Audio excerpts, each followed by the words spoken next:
सोचो एक ऐसा एनिमी जिसको देखकर थोर जैसा गॉड भी सिर्फ एक सेकंड के लिए थम जाए। एक ऐसा एनिमी जो इतना पावरफुल हो कि उसे रोकने के लिए सिर्फ हीरो बनना ही काफी ना हो। और अगर इन सब के बावजूद भी मैं तुम्हें बोलूं कि डूम्सडे का असली सॉल्यूशन अवेंजर्स नहीं बल्कि विलन्स हो, तो तुम्हारा रिएक्शन क्या होगा? क्योंकि मार्वल की कॉमिक्स ऑलरेडी इस डायरेक्शन में जा चुकी हैं, जहां वन वर्ल्ड अंडर डूम में डॉक्टर डूम सोर्सर सुप्रीम बनकर वर्ल्ड को अपने रूल्स के नीचे लाता है और अवेंजर्स को उसके अगेंस्ट फाइट करने के लिए सुपर विलन्स तक के साथ हाथ मिलाना पड़ता है। और इसीलिए जब ट्रेलर में थॉर डूम को देखकर अपना डर बयां करता है और बोलता है कि उसे रोकने के लिए हमें मिरेकल चाहिए, तब वो लाइन सिर्फ डेस्परेशन नहीं लगती बल्कि एक सेटअप लगता है। क्योंकि मार्वल में मिरेकल कभी कभी हीरो नहीं होते, बल्कि कभी कभी मिरेकल वो होता है जिसका दुश्मन ही तुम्हारे दुश्मन का दुश्मन हो। खैर, ये सब मिरेकल समझने से पहले हमें डॉक्टर डूम की पावर्स को समझना होगा और उसके ईगो को समझना होगा। तो फिर समझते हैं। देखो, ये बात हम सभी लोग जानते हैं कि डॉक्टर डूम कोई नॉर्मल विलन टाइप बंदा नहीं है, बल्कि ये वो है जो अपना मेन वेपन, अपनी लड़ाई को अपने ब्रेन, ईगो, मैजिक, साइंस और अपने कंट्रोल ऑफ ऑब्सेशन से जीतता है। और मार्वल की ऑफिशियल प्रोफाइल के हिसाब से भी डूम का कोर मोटिव ही कंट्रोल और डोमिनेशन है। और वन वर्ल्ड अंडर डूम में उसका status literally world takeover तक पहुंच जाता है। मतलब अगर मैं तुम्हें सिंपल भाषा में समझाऊं तो प्रॉब्लम सिर्फ कौन स्ट्रॉन्गर है नहीं रहेगी, बल्कि ये होगी कि कोई बंदा एग्जिस्ट भी करता है जो उसके प्लान को समझ पाएगा। और इसका आंसर है जी हाँ। क्योंकि यही रीजन है कि भाई साहब थोर का पावरलेस लुक करना कोई रैंडम इंसल्ट नहीं लगता, बल्कि वो एक सिग्नल है, एक ऐसा सिग्नल कि डूम का थ्रेट फिजिकली भी है और भाई साहब साइकोलॉजिकली भी है। क्योंकि अगर अवेंजर्स को पता चल गया कि डूम को सीधा टक्कर में हराना ऑलमोस्ट इम्पॉसिबल है, तो उनके पास सिर्फ एक ही ऑप्शन बचता है कि वो हाउस को अपना वेपन बनाए। और हम सब जानते हैं कि मार्वल यूनिवर्स में हाउस का सबसे बड़ा फोर्स विलन्स होते हैं। एंड ये आइडिया अगर हम देखें तो भाई साहब कॉमिक लॉजिक के हिसाब से भी बिल्कुल फिट बैठता है। क्योंकि वन वर्ल्ड अंडर डूम के ऑफिशियल मटेरियल में मार्वल ने दिखाया है कि अवेंजर्स डूम के खिलाफ कुछ सुपर विलन्स के साथ हाथ मिलाते हैं, जैसे कि डॉक्टर ऑक्टोपस, मोडोक, बैरन मोर्डो, गॉब्लिन क्वीन, आर्केड और मिस्टीरियो। और मार्वल ने ये भी टीज किया है कि डूम के रूल के अगेंस्ट हीरोज को डेंजरस सुपर विलन्स के साथ काम करना पड़ता है। एंड मे बी वो थैनोस भी हो सकता है, क्योंकि भाई साहब मार्वल एंड्स की दुनिया में कुछ भी हो सकता है। अब तुम खुद ही सोच के देखो कि अवेंजर्स को रियलाइजेशन होता है कि डूम को हराने के लिए उन्हें सिर्फ स्ट्रॉन्गर होना काफी नहीं है, बल्कि उन्हें डूम के सिस्टम को तोड़ना पड़ेगा। और सिस्टम को तोड़ने के लिए कभी कभी हमें खुद के रूल्स ही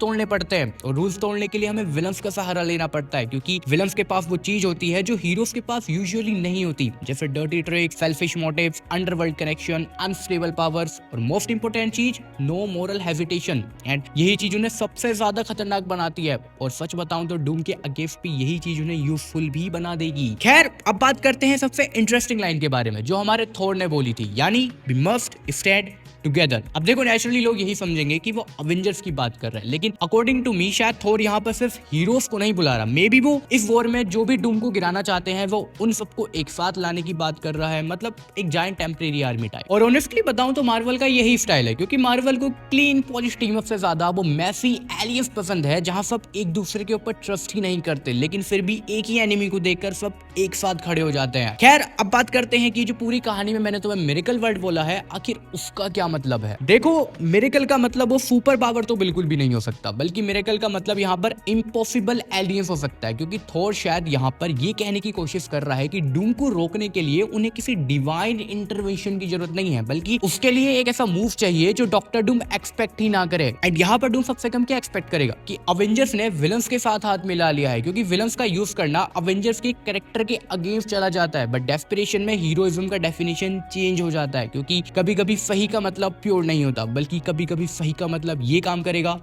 वो होता है, फिर चाहे वो रास्ता ही गलत क्यों ना हो। और अगर हम लॉजिक से सोचें या फिर थोड़ा दिमाग लगा के सोचें, तो अगर डॉक्टर डूम का एंड विलन ही सही हो सकता है, तो मार्वल ऑफ कोर्स उसी रूट पे जाएगा, नो डाउट। खैर, अब बात करते हैं कि आखिर ये सब कुछ एमसीयू में कैसे होगा, इस पूरी थ्योरी का एमसीयू स्ट्रक्चर कैसे इन्वॉल्व करेगा और आखिर कैसे विलन्स अवेंजर का साथ देंगे।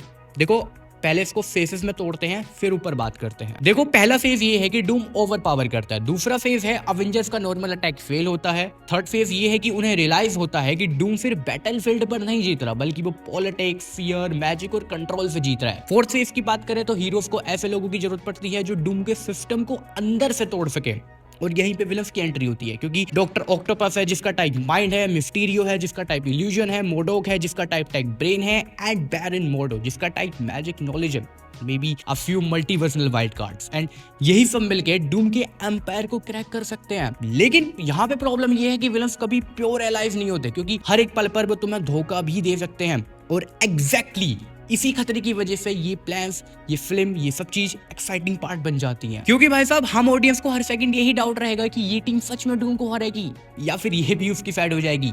खैर, वीडियो के ओरिजिनल पॉइंट पर वापस आते हैं, जहां डूम को हराने के लिए थैनोस वाली स्ट्रेटेजी काम नहीं आने वाली, क्योंकि डूम को हराने के लिए तुम्हें एक प्रॉपर माइंड गेम चाहिए, एक ऐसा माइंड गेम जहां डूम अनप्रेडिक्टेबल हो जाए, क्योंकि वो विलन है जो तुम्हारी उम्मीद को मैनिपुलेट कर सकता है, वो विलन है जो लीडर को अपनी साइड कर सकता है, वो विलन है जो खुद को एक सेवियर की तरह प्रेजेंट कर सकता है। इसीलिए अवेंजर्स को उसके अगेंस्ट एक ऐसा मूव चाहिए जो completely out of the box हो, और विलन्स के साथ टीम अप एग्जैक्टली वही मूव है, बिकॉज इट्स अगली, it's risky and it's unstable, but it might be the only thing Doom doesn't see coming. तो फाइनल थ्योरी मेरी कुछ इस प्रकार है कि थॉर की मिरेकल वाली लाइन का मतलब एक हीरो का आना बिल्कुल नहीं हो सकता, बल्कि वो विलन्स का अवेंजर के साथ खड़ा होना हो सकता है, क्योंकि जब एनिमी इतना बड़ा हो जाए तब साइड चूज करना इंपॉर्टेंट नहीं रहता, बल्कि उसका रिजल्ट इंपॉर्टेंट होता है। और डूम के अगेंस्ट रिजल्ट लाने के लिए मार्वल शायद एक ऐसा टीम अप दिखाने वाला है जो पहले उसने कभी भी अपनी मूवीज में दिखाने का नाम नहीं लिया, एंड मे बी इस चीज का नाम डेस्परेशन भी हो सकता है। और अगर मार्वल सच में इस रूट पर गया तो ये सिर्फ एक लड़ाई नहीं होने वाली है, बल्कि एक ऐसी वॉर होगी जब हीरोइज्म का मतलब ही रीडिफाइन हो जाएगा। बाकी तुम लोग बताओ मुझे कमेंट्स में कि आखिर ये पूरी थ्योरी क्या सेंस बनाती है एंड इसका विलन से क्या रिलेशन है। खैर भाई साहब, आज की वीडियो के लिए बहुत हो चुका है, वीडियो को यही करते हैं समाप्त। होप कि आपको वीडियो पसंद आई होगी,